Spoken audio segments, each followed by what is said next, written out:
इस एकादशी के विषय में कथा आती है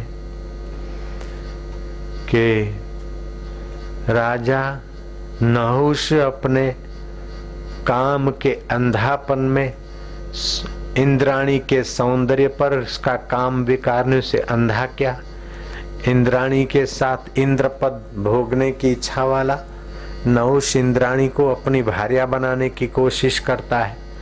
उसने युक्ति खेली कि तुम ऋषियों से पालकी उठवाकर आओ, उसमें बैठकर तब मैं तुम्हें वरण करूंगी। अब ऊंचे तपस्वियों से पालकी उठवाकर राजा नहुष काम विकार में अंधा बोलता है, सर्प सर्प जल्दी चलो जल्दी। अगस्त ऋषि ने श्राप दे दिया कि सर्प भवत, तुम ही सांप हो जा। नहुष का पुण्य नाश हुआ और सर्प योनि में गिड़गिड़ाने लगा। आखिर ये इंद्राणी एकादशी, ये इंद्रा एकादशी का व्रत रखने से नहुष सर्प योनि के घोर कष्ट से विनिर्मुक्त हुआ। इस प्रकार अगस्त ऋषि के श्राप से बना हुआ नहुष राजा सर्प योनि से मुक्त हुआ वशिष्ठ जी की सलाह से।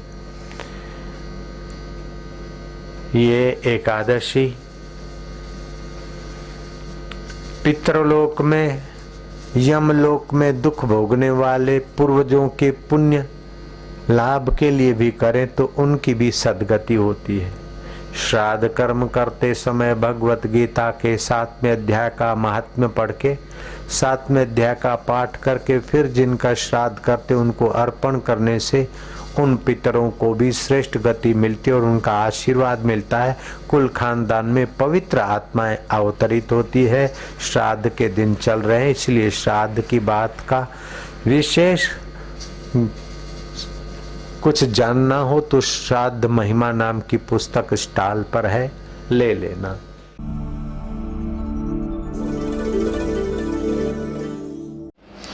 एकादशी के व्रत के बारे में श्री कृष्ण के चरणों में युधिष्ठिर ने प्रार्थना की थी। श्री कृष्ण ने कहा कि ये एकादशी पापों का क्षय करती है और एकादशी का व्रत करने वाले को स्वर्ग की प्राप्ति होती है, धन धान्य की प्राप्ति होती है, यश की प्राप्ति होती है, उसके रोग और शोक तो निवृत्त होते हैं और भगवान श्री नारायण की पूजा और उपासना करते हुए जो व्रत करता है, मौन रहता है, क्या अत्यंत कम बोलता है, उसकी मानसिक शक्तियों का विकास करने वाली एकादशी है। दोषों को हरती है, पुण्यों को भरती है और भगवत प्रीति अर्थ अगर करे तो भगवत प्रीति कराने वाली एकादशी, मुझ भगवत स्वरूप में विश्रांति देने वाली एकादशी पापों का क्षयन करती। शोक मोह से बचने की इच्छा वाले मनुष्यों को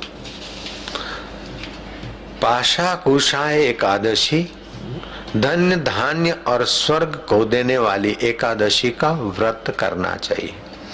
दसम की रात को अथवा एकादशी के प्रभात को संकल्प करे श्री हरि की प्रसन्नता के लिए, स्वर्ग की प्राप्ति के लिए, पापों के क्षय के लिए, आरोग्य की प्राप्ति के लिए मैं एकादशी व्रत करता हूँ। भगवान श्री हरि की कृपा से निर्विघ्न संपन्न हूँ। फिर दिनचर्या अपना नहाना धोना जो कुछ करना है करे, फिर भगवान की पूजा करे।